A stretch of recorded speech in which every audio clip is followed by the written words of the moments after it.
Premier of the British Virgin Islands, Dr. D. Orlando Smith, says he's pleased with the outcome of the first round of ministerial talks on Brexit negotiations hosted by the UK's Minister for Exiting the European Union, Robin Walker, and Foreign Office Minister Baroness Annelly on Tuesday, February 7, 2017 in London. The areas of priority discussed with UK ministers included freedom of movement, international trade, and EU funding. Premier Smith set out the BVI's priorities for international trade, including market access, stating, quote, "Undoubtedly, we would like inclusion in any tariff-free trade arrangement the UK secures with the EU, and I encourage the UK to secure this option for the territories so that BVI companies, whether domestic or international, maintain the ability to trade in goods competitively with the EU with as few barriers as possible," end quote.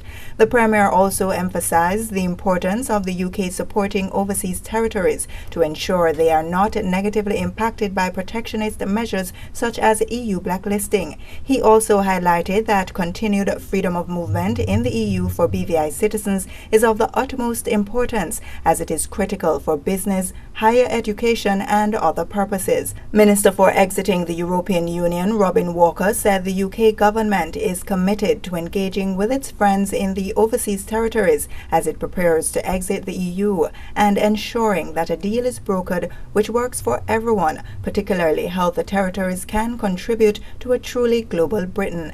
And Minister of State at the Foreign and Commonwealth Office, Baroness Annelly, said the overseas territories are integral to the UK government's ambitions to create a more outward-looking United Kingdom, adding that the UK is committed to taking the territories' priorities into account as it prepares for the negotiations to exit the EU.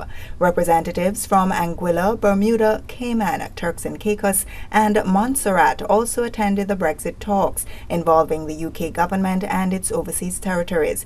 It was also agreed at the Overseas Territories Joint Ministerial Council on European Negotiations that 2 additional ministerial meetings will be held this year.